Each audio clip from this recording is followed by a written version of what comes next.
Alors dans cette capsule, on parle désir, excitation, plaisir et consentement et ce n'est pas la même chose.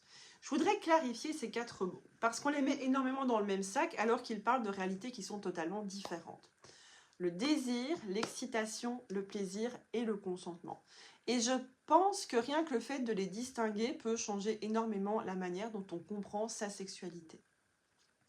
Alors commençons par le désir. Le désir, si je le simplifie beaucoup, c'est j'ai envie.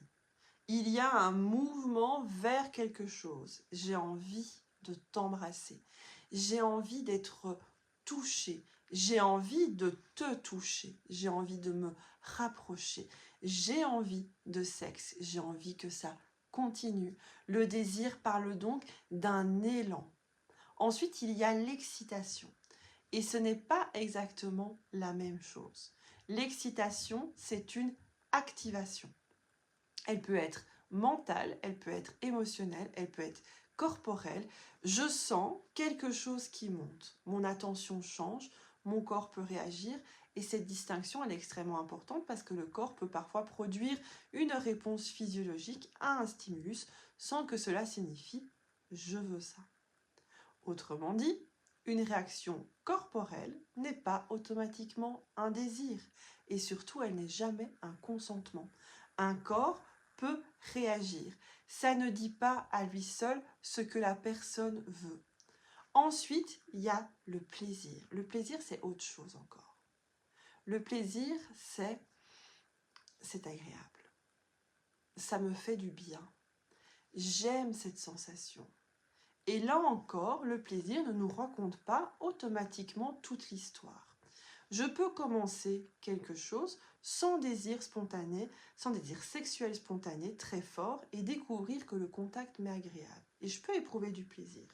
Mon excitation peut augmenter et éventuellement une envie de continuer peut apparaître. Et c'est justement une des raisons pour lesquelles je vous ai parlé dans une autre capsule du désir réactif. Pour certaines personnes, le désir n'est pas toujours le point de départ.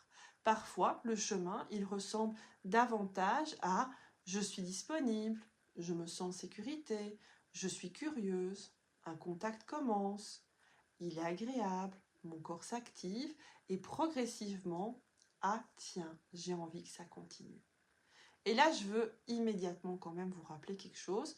Ce scénario ne signifie absolument pas « commence même si tu n'as pas envie et tu verras bien ». Non, non et non, je ne vous dirai jamais ça. Parce qu'il nous manque justement la 4e dimension, qui est le consentement.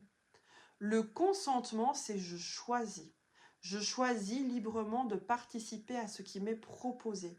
Et ce choix, il reste vivant pendant toute l'expérience. Ce n'est pas une signature au début du rapport qui donne accès à tout jusqu'à la fin. Je peux dire oui à un baiser et non à la suite. Je peux dire oui à une caresse et puis, finalement, arrête. Finalement, non. Je peux avoir envie de sexualité et ne pas vouloir une pratique particulière. Je peux commencer avec énormément de désir et puis changer d'avis 3 minutes plus tard. Je peux ne pas ressentir de grands désirs spontanés, mais être libre et curieuse d'explorer un contact. Et je peux m'arrêter à n'importe quel moment. Donc on a 4 choses. Du désir, j'ai envie. De l'excitation, quelque chose s'active. Du plaisir, c'est agréable. Et du consentement, je choisis. Et ces 4 dimensions peuvent évidemment se rencontrer. Le scénario idéal, ça peut parfois être j'ai très envie, je choisis complètement, mon corps s'active, j'éprouve énormément de plaisir. Magnifique. Mais ce n'est pas la seule configuration possible. Et c'est là, je pense, que beaucoup de femmes deviennent confuses. Par exemple, je ne comprends pas, j'ai jamais envie avant, mais une fois qu'on commence, parfois j'aime bien. Et ça peut exister. L'absence de désir spontané avant le contact ne signifie pas nécessairement une incapacité à éprouver du plaisir. Autre exemple, mon corps réagit, donc peut-être que quelque part j'en avais envie. Non, pas nécessairement. Une réponse physiologique n'est pas une preuve de désir ou de consentement. Autre exemple, j'ai eu du plaisir, alors peut-être que ça veut dire que j'étais vraiment d'accord. Pas nécessairement non plus. Le consentement, il nous parle de choix. Le plaisir nous parle de la sensation. Et ce sont deux informations qui sont totalement différentes.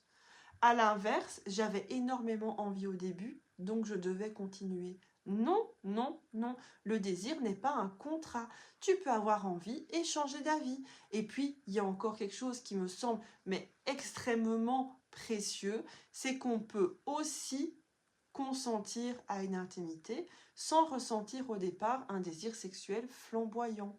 Parce qu'en fait, on se sent libre, parce qu'on a envie de proximité, parce qu'on est disponible, parce qu'on se dit j'ai pas spécialement envie là tout de suite maintenant, mais je serais curieuse de voir si quelque chose apparaît. La condition essentielle, c'est que cette curiosité soit réellement libre. Pas ouais bon ben je vais essayer parce qu'en fait il faut bien et de toute façon sinon il va me faire chier. Non, c'est pas je vais faire un effort sinon il va être déçu. C'est pas bon ça fait quand même 3 mois qu'on n'a rien fait, je vais accepter parce que ça fait longtemps. C'est je suis libre de commencer et je suis tout aussi libre d'arrêter. Et on voit à quel point tout devient plus précis quand on arrête de mettre toutes ces expériences dans une seule petite boîte qu'on va appeler libido. Et donc au lieu de demander simplement est-ce que j'ai du désir ou pas, je peux commencer à me poser 4 questions. Est-ce que j'ai envie ? Est-ce que quelque chose s'active dans mon corps ou dans mon imaginaire? Est-ce que ce que je vis est agréable? Et est-ce que je choisis réellement de continuer? Et parfois, les 4 réponses seront oui. Parfois, elles seront très différentes aussi. Et ces nuances sont mais tellement, tellement précieuses parce qu'elles permettent de mieux comprendre son corps, de mieux comprendre ses limites, de mieux comprendre ce qu'on veut vraiment et puis surtout d'arrêter de considérer notre sexualité comme une machine qui devrait suivre systématiquement la même séquence. Alors je vous laisse avec ces 4 mots. Désir, j'ai envie. Excitation, quelque chose s'active. Plaisir, c'est très agréable. Et consentement, je choisis. Et j'ajouterai une cinquième phrase, et je peux toujours changer d'avis. Parce que ton corps sait que son nom sera entendu, et plus il le saura, plus il peut devenir intéressant d'écouter ou vivre aussi. C'est vrai, oui. Je vous laisse là-dessus, je vous remercie et je vous embrasse.